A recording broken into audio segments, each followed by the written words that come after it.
when you're in a domestically abusive relationship, you feel like you need them. It's like a drug almost. They make you feel like you do need them to survive. And without having family, I felt, I can't do this alone with my daughter. And then obviously unexpectedly, she'd passed away after being a month old in Great Ormond Street. And I think that would probably be my lowest point that I've had in my life.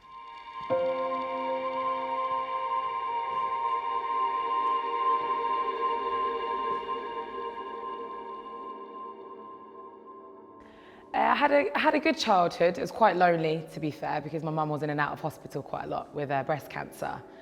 My dad passed away when I was around a year old, so it was just her raising me and my brothers and my sister alone. So I think witnessing that from a very young age, you see your mum in and out, you kind of have to fend for yourself quite a bit. And so growing up, I was at school and I'd be quite lonely, I think, and I got picked on quite a lot for my appearance. So I enjoyed quite a lot of bullying. My mum actually bribed me. She was like, right, you need to get on this beauty pageant. You need to get in Miss Bedfordshire. She goes, you can win it. And I was like, what? Because I kind of transformed in a sense. I remember getting my eyebrows done. I used to look like a little boy. I still have sideburns, but I had like a massive afro, monobrow, really, really quiet and shy. And I kind of, as I got older, my sister was like, let's get your eyebrows done, let's do your hair.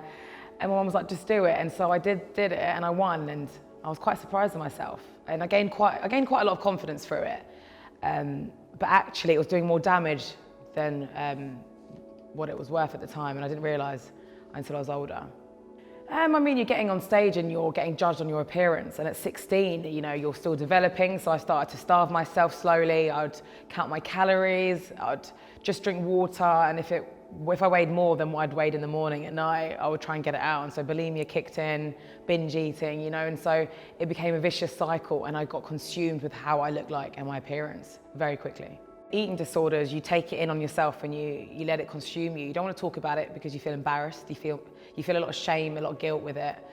And yeah, I don't think I confided in anyone at all. It consumed my mind so much where all I would think about was food. I went into my early teens as cabin crew. So I was living in Dubai, flying for Emirates, and I'd take my scales on a flight with me. I'd go and eat food on the airplane, go into the airplane toilet and sick it up. Like, that's not normal for me, what am I doing that? And I think I just became so obsessed. I don't think I would have spoken to anyone anyway, if anyone was there, because I didn't really care at the time. Makeup, hair has to be immaculate, nails, everything is always image-based with airlines. It's sad because I'm smiling a little bit here. I'm very, very skinny. I've just got the job with Virgin, but I'm probably wondering about what I can and can't eat. Like, I'm not even looking at the photo properly. I know what was going through my head. It's actually really sad. I wasn't celebrating the fact I've just got a new job. It was more like, oh, I'm hungry, my stomach's rumbling, what can I eat? And if I eat it, do I have to sick it up? So were you quite drawn to reality TV, do you think? Maybe when I was younger, I didn't really know what my purpose was. I didn't really know what I wanted to do. I know I wanted to be on TV, but I couldn't tell you what. If you'd asked me when I was younger, I'd just be like, I don't know, I like it. I just want to be in the limelight. And I look back and I'm like, you saddo. Like, why do you want to do that? And I think when I got the call for the audition for Love Island, I was happy. I was like, yeah, fuck it, let's do it.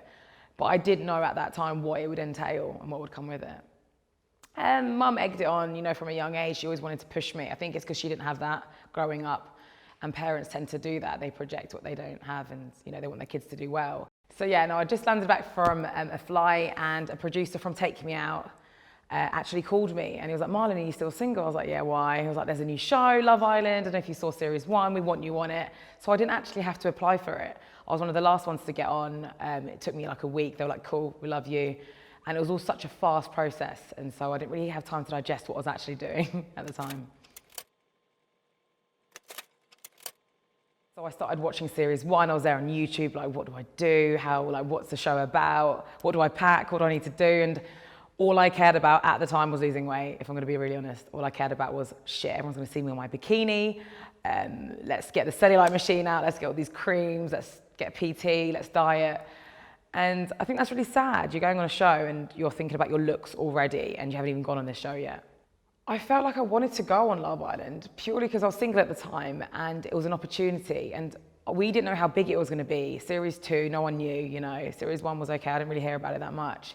And so it wasn't more of what you could get from it, it was more about the experience, which is quite nice in a way because the whole thing was genuine in my eyes anyway. So when you're on the show, you don't have any contact or any awareness of anything going on in the outside world at all. You get told when to eat, sleep, drink. If you're talking too much, they'll tell you. If they want you to talk more, they'll tell you to do that. They had like a voice of God just come up and like a speaker. Like if I had a nap, they'd be like, Marlin, wake up. I like a nap. And so, yeah, it was pretty much a really controlled environment. No phones, nothing. When I left the show, we had our phones handed back to us. So I went into like an isolation period until the show had aired on TV. So I got my phone back to me and I was like, shit, like, why am I getting loads of snake emojis? Why am I getting all these weird, like, you know, I've gone from 0 followers to, I think it was 300K. At the time, that was a lot. Twitter as well. And I was just like, what is going on? And I think it was overwhelming. And then instantly when I saw the trolling and the comments about my appearance, that just added fuel to the fire. And I came out and I was like, shit, I need to change my whole fucking appearance here. I need to get this done, I need to get that done. Like, what is going on? And I think my self-esteem just plummeted completely. And even though you put on a brave face and you're doing all these stories and you're on social media trying to pretend you're living the high life, actually, inside you're dying inside. It's all a farce, it's all absolute bullshit. And yeah, so that was it. Booked myself into Turkey. Went for a bit of lipo and a breast uplift, but having that done didn't solve anything that was going on inside here. You know, it's just like a Band-Aid.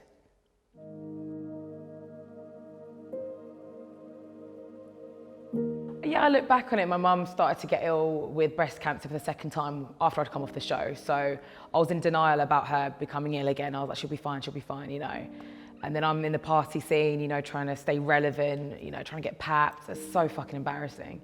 Like no like real job in a sense, it's just promoting bullshit products, trying to get dough, you know, but to everybody else, you're living a really cool lifestyle, but you're suffering. I'm suffering, I'm at home, living with my parents still, and my mum, sorry, and she's getting ill. So no one actually sees what goes on behind the scenes properly. But it's, I mean, you can't blame them because you're not sharing that part of your life. And that's why social media is very dishonest. And you have to be really brave to share parts of your life because it's not easy.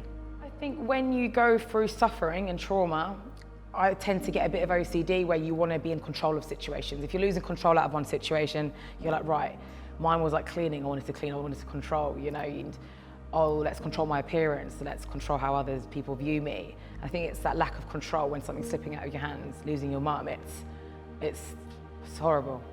And around the time my mum was getting ill, I mean, I'm a year into Love Island, work's dried down, not making any money, mum's severely ill. She's now, like they've told her, it's spread to her stomach.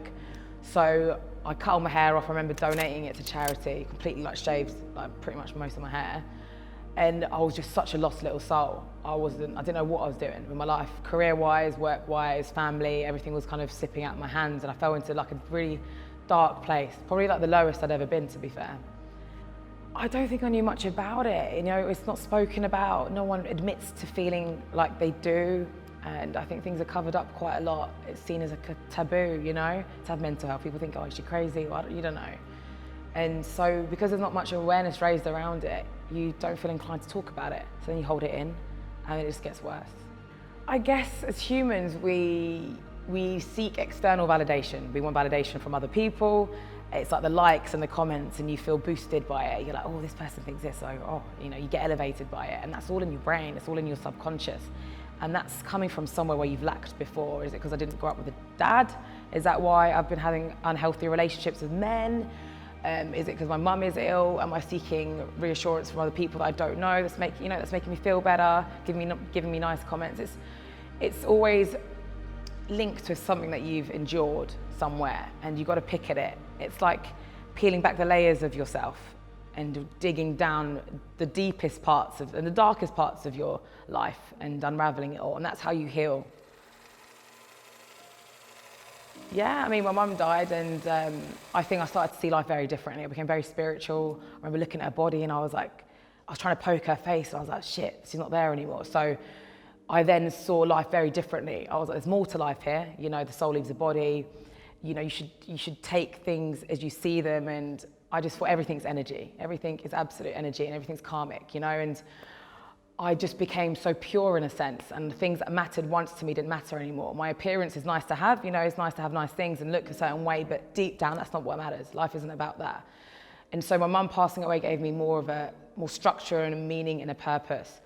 But I think it's when I lost my baby, that was harder for me because it wasn't expected and I didn't understand what was going on at that time. Yeah, I met my ex-partner when my mum, like a week after my mum had died. So I was in a dark place anyway.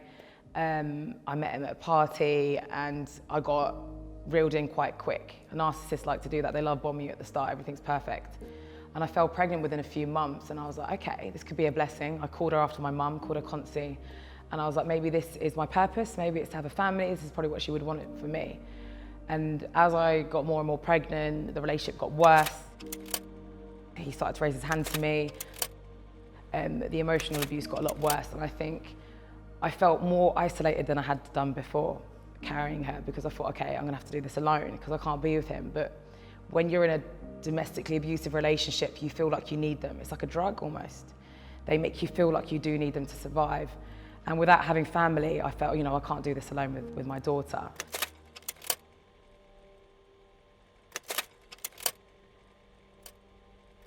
And then obviously unexpectedly, she'd passed away after being a month old in Great Ormond Street. And I think that would probably be my lowest point that I've had in my life.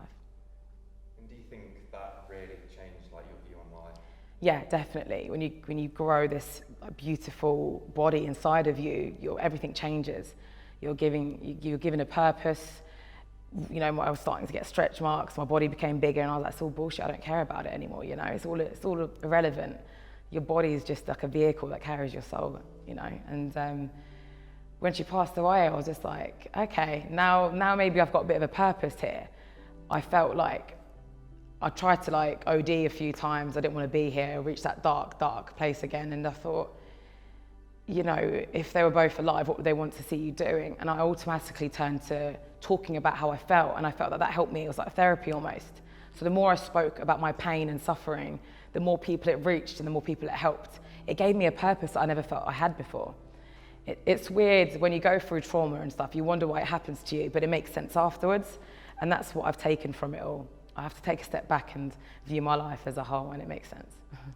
People started to reach out to me, and the more they reached out to me, I then shared a picture of my C-section, and women from all over were like, "Oh my God, you've helped me, you've saved me." And it feels so fulfilling. It gives you a sense of meaning that I've never had, and I think that just fueled me to do more and more. If you're sharing the highs and the lows, you're then giving people a realistic idea of life, and that not everybody is living, their best life every single minute of the day, and that being not okay is actually okay.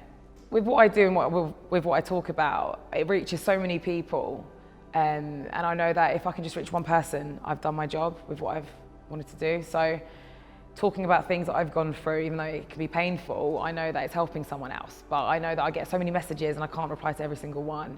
So if I put up a post and I talk about it more openly, it's reaching more people there. So the reaction is really good. It's overwhelming at times, actually. I get so much support. It's like they followed me on my journey. It's been a bit of a whirlwind, and so the messages I get are so nice.